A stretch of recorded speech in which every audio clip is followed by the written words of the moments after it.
Taxi কলকাতার রাস্তা দিয়ে হু হু করে এগিয়ে যেতে লাগলো। বিডন স্ট্রিট থেকে ঠনঠনিয়া কালীবাড়ি যেতে খুব একটা বেশি সময় লাগার কথা না। জোজো বারবার হাত ঘড়িতে সময় দেখে। রাস্তায় গাড়ি ঘোড়ার শব্দ অনেকটাই কমে এসেছে। ফুটপাথে ছাউনির ভেতর পথশিশুরা ঘুমিয়ে পড়েছে, আর রাতের শহর তাদের ঘিরে ফেলেছে। জোজোর মাথায় তখন ঘুরছে অমলকান্তি ওকে এরম হঠাৎ করে ডেকে পাঠালো কেন। ফোনে কথা শুনে মনে হলো চুপি চুপি কোথাও একটা যেন লুকিয়ে ফোন করছিল। গলার স্বর স্বাভাবিকের চেয়ে নিচু ছিল। জোজো মনে মনে ভাবে, অমলকান্তির কোনো বিপদ হলো না তো?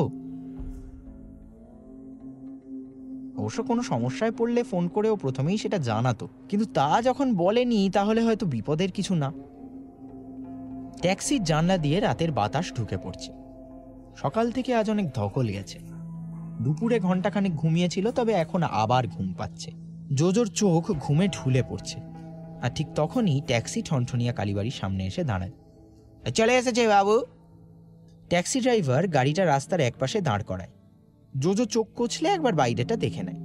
রাস্তার উল্টো দিকে একদল মুটে মজুর তাস পেটাচ্ছে। লোকজন সেরম কেউ কোথাও নেই। কয়েকটা কুকুর এদিক ওদিক ঘুরে বেড়াচ্ছে, আর মাঝে মধ্যে তারস্বরে চিৎকার করে উঠছে। জোজো হাত ঘড়িতে সময় দেখে, রাত 11টা। ট্যাক্সি থেকে নেমে ভাড়া মিটিয়ে জোজো ঠনঠনিয়া কালীবাড়ির উল্টো দিকে এসে দাঁড়ায়। মন্দিরের দরজা বন্ধ হয়ে গেছে। দরজার বাইরে ফুল মিষ্টির দোকানগুলোর ঝাঁপ ফেলা। মন্দিরের একপাশে পচা ফুল বেলপাতার স্তূপ, তার আশেপাশে কয়েকটা ধেড়ে ইঁদুর ঘোরাফেরা করছে।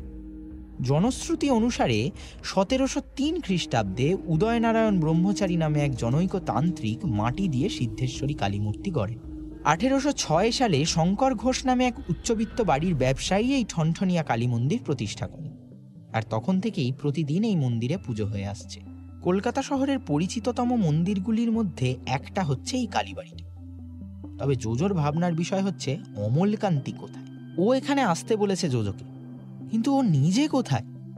জোজো ফোন করবে বলে সবে মোবাইলটা বার করেছে, অমনি পেছন থেকে কে একটা ডেকে উঠল, জোজো জোজো।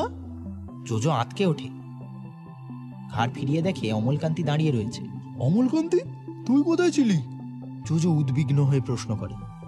অমলকান্তি জোজোর কাঁধে হাত রেখে বলে, দাঁড়া দাঁড়া, সব বলছি, তুই আমার সাথে আয় আগে। কোথায় যাব? অমলকান্তি জোজোর প্রশ্নের উত্তরে বলে, কালীবাড়ির পিছনে যে সরু গলিটা রয়েছে ওইখানে আয় আয়, তোকে যেতে যেতে যেতে সব বলছি। অমলকান্তি হাঁটা লাগায়। জোজোর পিছন পিছনে হাঁটতে থাকে, কিন্তু কিছুই বুঝতে পারছে না কালীবাড়ির পিছনের রাস্তায় কি আছে। জোজো জিজ্ঞেস করে, কি হলো বলবি তো, কি হয়েছে? অমলকান্তি হাঁটতে হাঁটতে বলে, তুই তো সন্দীপ বাবুর ডেড বডিটা ওখানে গেলি, আমি বাইরের রাস্তায় দাঁড়িয়েছিলাম, দেখছিলাম এদিক ওদিক। তুই ডেড বডিটা ভালো করে দেখলি, তারপর পুলিশের সাথে কথা বললি, তারপর একটা বাড়ি থেকে একটা লোক বেরিয়ে এলো, গায়ে লাল লাল লাল লাল কাপড়। তুই দাঁড়িয়ে কথা বললি, এই সবটাই আমি দেখেছি দূর থেকে। তারপর খানিক কথা বলে তুই চলে গেলি অন্ধগলির ভেতর, আর ঠিক তখন আমি দেখলাম সেই লাল কাপড় গায়ে তান্ত্রিকের মতো হাবভাবের লোকটা বাড়ি থেকে বেরিয়ে এলো। রাস্তায় তখন পুলিশ ডেড বডি সরানোর কাজে ব্যস্ত, তাছাড়া পোস্টমর্টেমে পাঠানো হবে, সেই ফরেন্সিকের টিমও চলে এসেছে ততক্ষণে। কিন্তু ওই অদ্ভুত লোকটা এদিক ওদিক তাকিয়ে আর একজন মধ্যবয়স্ক লোককে ডেকে কি একটা বলল। লোকটা দেখি সোজা মেন রাস্তা থেকে বেরিয়ে একটা ট্যাক্সি দাঁড় করায়। আমার ভারী সন্দেহ হয় ওই লাল কাপড় পরা তান্ত্রিকের মতো লোকটা কেমন একটা করছিল। অমলকান্তি থামে।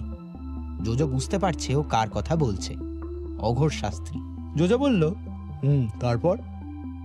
অমলকান্তি আবার বলা শুরু করে, তো আমি তো রাস্তায় দাঁড়িয়ে দেখছিলাম সবটা।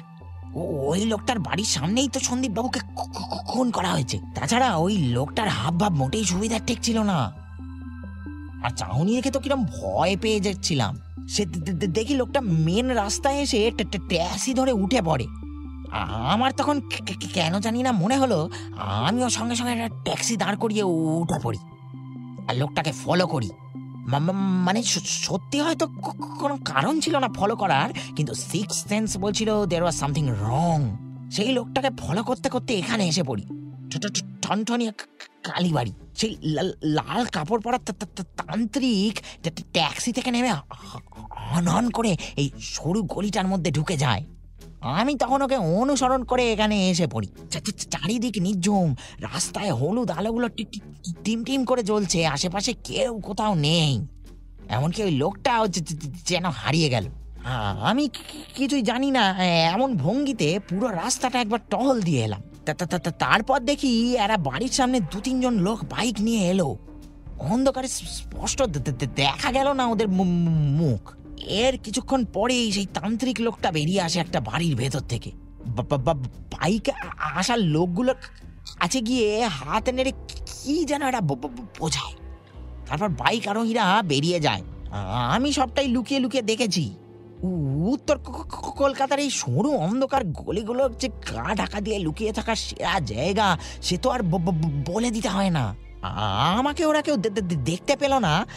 আর কিছুক্ষণ পরে ওই তান্ত্রিক লোকটা বেরিয়ে আসে। তারপর আর একটা ট্যাক্সি ধরে চলে যায়। আমি ভেবেছিলাম একবার ফলো করব, কিন্তু রাস্তায় এসে দেখি কোনো ট্যাক্সি নেই। চোখের সামনেই কলকাতা শহরের রাস্তায় হারিয়ে গেল ওই লোকটা। তারপর তোকে ফোন করলাম। অমলকান্তি থামে। এর মধ্যেই ওরা দুজন একটা সরু গলির সামনে এসে দাঁড়িয়েছে। অমলকান্তির কথা অনুযায়ী এখানেই অঘোর শাস্ত্রী এসেছিল। জোজো জিজ্ঞেস করে, আচ্ছা কোন বাড়িতে অঘোর শাস্ত্রী এসেছিল? অমলকান্তি ভুরু কুঁচকে বলে, অঘোর শাস্ত্রী? ওটা আবার কে? জোজো ওকে বুঝিয়ে বলে, তুই যাকে তান্ত্রিক বলে ভেবেছিস, লাল কাপড় পরা, ওর আসল নাম অঘোর শাস্ত্রী, জ্যোতিষী। হাত দেখে মানুষের ভবিষ্যৎ বলে দিতে পারে, বুঝলি? জোজোর কথা শুনে অমলকান্তি কৌতূহলী দৃষ্টিতে বলে, বাপরে বাপ, জ্যোতিষী? জোজো আর কিছু বলেন, শুধু আরেকবার জিজ্ঞেস করে, কোন বাড়িটাতে অঘোর শাস্ত্রী এসেছিল? অমলকান্তি আঙুল তুলে দেখায়, ওই যে ওই বাড়িটা। একটা পুরনো 3তলা বাড়ি রাস্তার অন্ধকারে গা ঢাকা দিয়ে দাঁড়িয়ে আছে। বাড়ির জানলা দরজা সব বন্ধ। কেউ আছে কিনা বাড়ির ভেতর তা বোঝার উপায় নেই। একটা আবদ্ধ গুমোট পরিবেশ, একটুও হাওয়া নেই। জোজো এগিয়ে যায় ওই বাড়িটার দিকে। বাড়িটার দরজার বাইরে রোয়াক আছে। সেখানে ঝুঁকে জোজো কি একটা দেখে। তারপর রোয়াকের উপরে উঠে বন্ধ জানলায় কান পাতে। এরকম রাত বিরেতে অন্য লোকের বাড়ির বাইরে মুখি ঝুঁকি মারা একদমই ঠিক না, কেউ দেখে ফেললে বিপদ। তবে এখন এই গলিতে জোজো আর অমলকান্তি ছাড়া আর কেউ নেই। দূরে কোনো একটা বাড়ি থেকে টিভির শব্দ শোনা যাচ্ছে। জোজো জানলায় কান পেতে কিছু শুনতে পায় না। রোয়াক থেকে নেমে অমলকান্তিকে বলে, ঠিক আছে চল বাড়ি ফিরি, চ। এই বলে জোজো হাঁটা লাগায় মেন রাস্তার দিকে। অমলকান্তি ওর পেছন পেছন আস্তে আস্তে বলে, ওই রোয়াকে ঝুঁকে তুই কি দেখলি রে?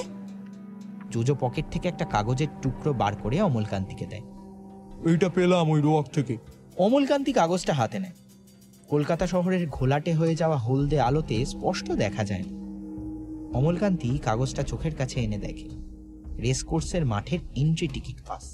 কলকাতা শহরে রাত নামছে। জোজো আর অমলকান্তি সেই অন্ধকার ছিঁড়ে বেরিয়ে আসছে। তবে রহস্য ঘনীভূত হচ্ছে যেন আরো।